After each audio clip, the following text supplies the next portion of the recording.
శ్రీమాత్రే నమ. జై గురు దత్తాత్రేయ నమ.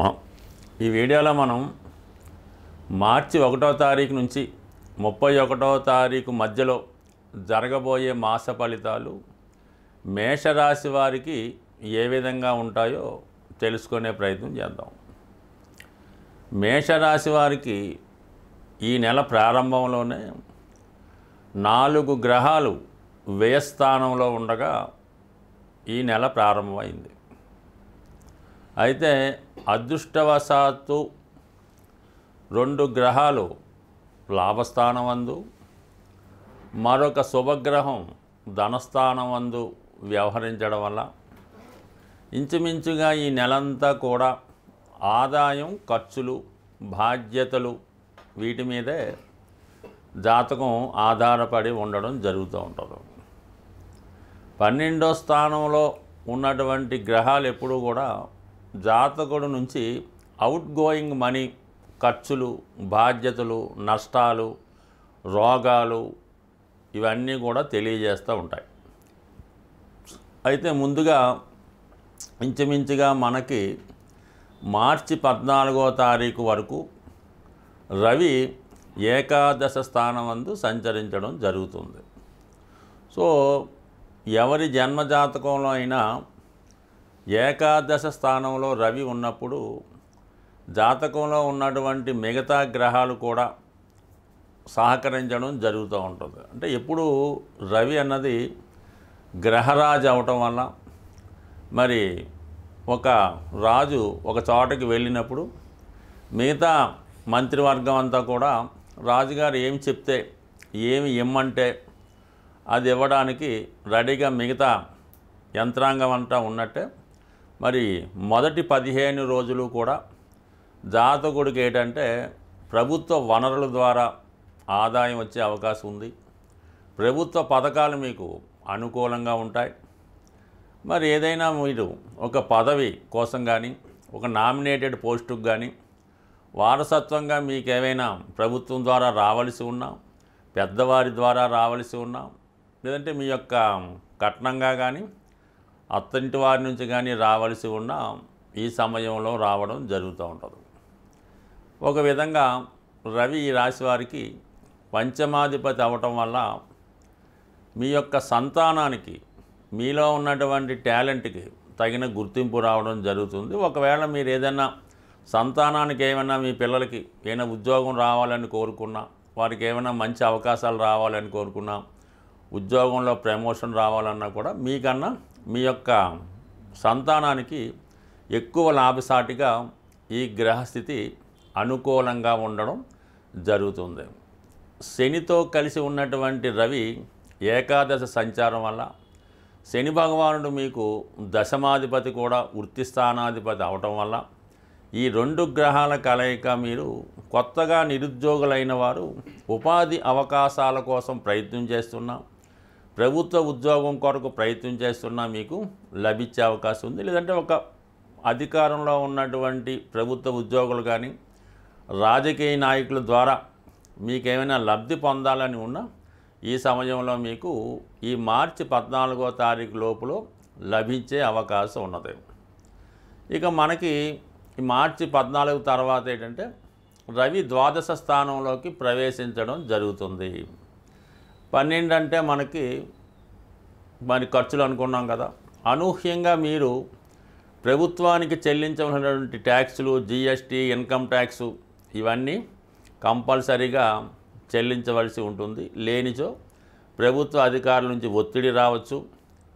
అనుకోకుండా మీ యొక్క అభివృద్ధిని చూసి ఓర్వలేని వారు మీ వ్యాపారంలో ఉన్నటువంటి లొసుగుల్ని అధికారులకి అందజేసి వాళ్ళ ద్వారా మీకు అంటే ఈడీ రైట్స్ కానీ, ఇన్కమ్ ట్యాక్స్ రైట్స్ కానీ, జిఎస్టీ రైట్స్ లాంటివి జరిగే అవకాశం ఉంది. కాబట్టి ఖచ్చితంగా మీరు మార్చి 15 తర్వాత మీ యొక్క ఆర్థిక లావాదేవీలన్నీ కూడా పర్ఫెక్ట్గా ఉండేలాగా చూసుకోండి. దాంతోపాటుగా ప్రభుత్వానికి ఏమైనా చెల్లించవలసి ఉంటే అది ముందుగానే చెల్లించవలసడం మంచిది. ఇక మనకి రాహువు మరి మిగతా గ్రహాలన్నీ కూడా మరి షష్టగ్రహ కూటమి ఏర్పడబోతుంది కాబట్టి శని భగవానుడు కూడా అక్కడ చేరుతున్నాడు కాబట్టి ఏదైనా మీకు ఆర్థికపరమైన ఒత్తిడి ఎక్కువ అవుతుంది.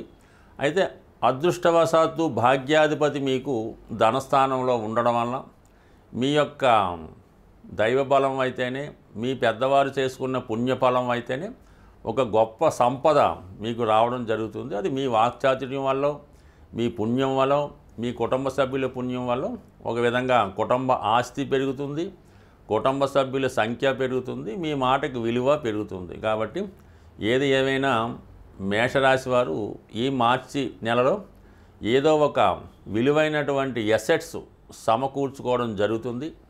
అలాగే పుణ్య కార్యక్రమాల కొరకు, ధర్మ కార్యక్రమాల కొరకు కొంత ధనాన్ని వెచ్చించవలసి ఉంటుంది.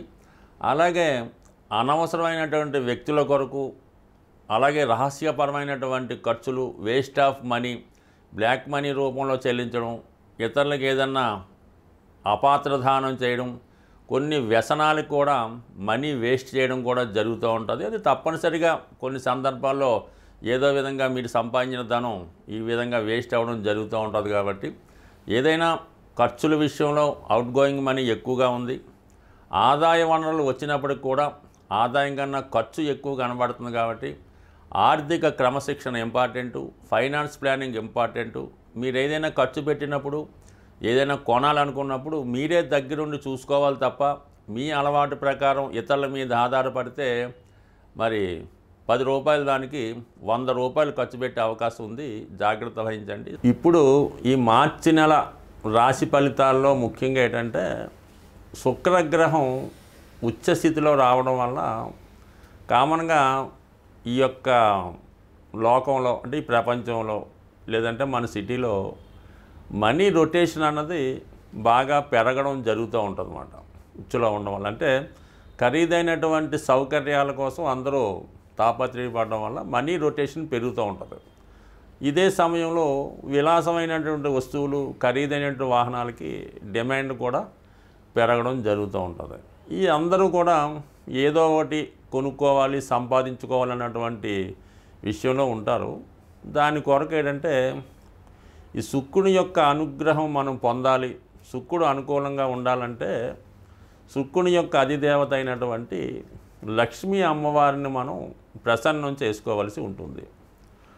ఈ లక్ష్మీ అమ్మవారిని ప్రసన్నం చేసుకోవాలనుకుంటే మరి కొంతవరకు శుక్రవారం, అంటే కొంత ప్రాంతాల్లో గురువారం కూడా అమ్మవారికి ఇష్టమైన రోజుగా చేయడం జరుగుతూ ఉంటుంది. బట్ ఓవరాల్గా శుక్రవారం అన్నది ఒక ముఖ్యమైన రోజుగా ఎన్నుకొని ఆ రోజు వరకు చాలా నియమంగా బ్రహ్మచర్యాన్ని పాటిస్తూ శుచిగా శుభ్రంగా ఉంటూ ఒక నిర్దిష్టమైనటువంటి సమయంలో కనకదార స్తోత్రం కానీ, లక్ష్మీ స్తోత్రం కానీ, శ్రీ సూక్తం కానీ పారాయణ చేయవలసి ఉంటుంది. అంటే పారాయణ చేయడం కూడా ఎలా ఉంటుందంటే మనం ఏదైతే చదువుతామో దాని అర్థం కూడా కొంతవరకు తెలుసుకొని చేయడం వలసి ఉంటుంది. అలాగే మీ గృహంలో ఒక ప్రశాంతంగా, శుచిగా, శుభ్రంగా ఉన్నటువంటి రూమ్ని ఎన్నుకొని లక్ష్మీ అమ్మవారి ఫోటో పెట్టుకొని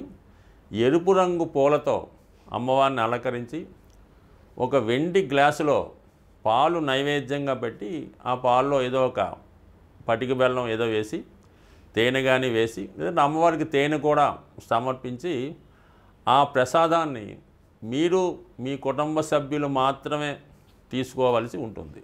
ఆ విధంగా తీసుకోవడం వల్ల చాలా వరకు ఆర్థిక పరంగా, అంటే మీ గృహం రోజు రోజుకి మంచి ఇంప్రూవ్మెంట్ రావడం జరుగుతూ ఉంటుంది.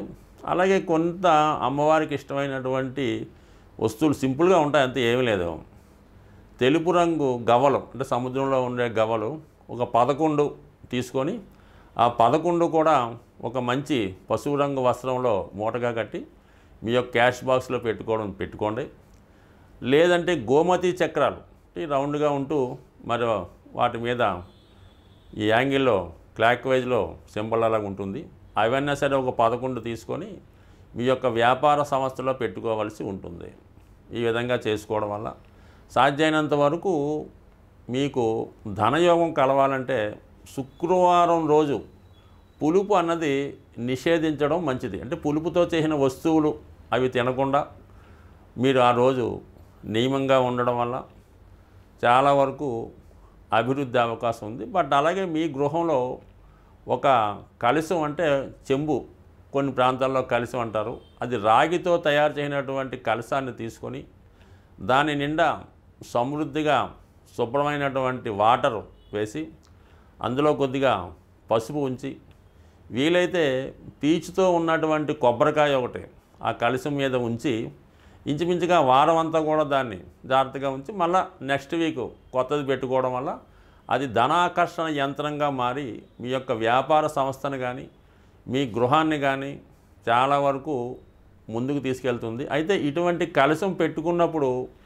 అపవిత్రమైనటువంటి కార్యక్రమాలు ఏమీ కూడా జరగకూడదు. అంటే సిగరెట్ కాల్చడం, ఇంకో మందు తాగడం, లేదంటే ఇంకొక శృంగారం చేయడం, ఇవన్నీ కూడా అంటే ఏదైతే అమ్మవారికి ఇష్టమైతే ఉండదో అవన్నీ నిషేధిస్తూ నిరంతరం ఏదో ఒక సుగంధం అంటే అగరబత్తి అవ్వచ్చు, పచ్చకర్పూరం చల్లవచ్చు, ఏదంటే ఆ వాసన అంటే మంచి ఫ్రాగ్రెన్స్ ఉన్న ప్రదేశం అంతా ఉండడం వల్ల కంపల్సరిగా మీకు ఆ పాజిటివ్ వైబ్రేషన్స్తో చాలా మంచి అంటే మీరు ఆ యొక్క యంత్రాన్ని ఆ యొక్క కలశాన్ని ఎంత పవిత్రంగా చూసుకుంటే అంత సక్సెస్ మీకు రావడం జరుగుతూ ఉంటుంది. ఎక్కువగా మాత్రం ఎప్పుడూ కూడా ఏదో ఒక అగరబత్తి కానీ సువాసన వెదజల్లి అనేక రకాలు పెర్ఫ్యూమ్స్ అవి వస్తున్నాయి కదా, అవి ఎక్కువ వాడడం వల్ల మంచి జరుగుతుంటుంది. అంటే చాలా వరకు అంటే వ్యక్తిగతంగా మీరు కూడా పరిశుభ్రంగా అంటే కామన్గా రోజుకి 2 సార్లు స్నానం చేస్తూ ఎక్కువగా స్ప్రేలు సెంట్లు వాడటం వల్ల అంటే ఒక ఐడెంటిటీ, ఒక శుచి శుభ్రత మీలో కూడా ఉండడం వల్ల కామన్గా అక్కడ అమ్మవారి స్థిర నివాసం ఏర్పడి ఉండడం జరుగుతుంది. స్వస్తి.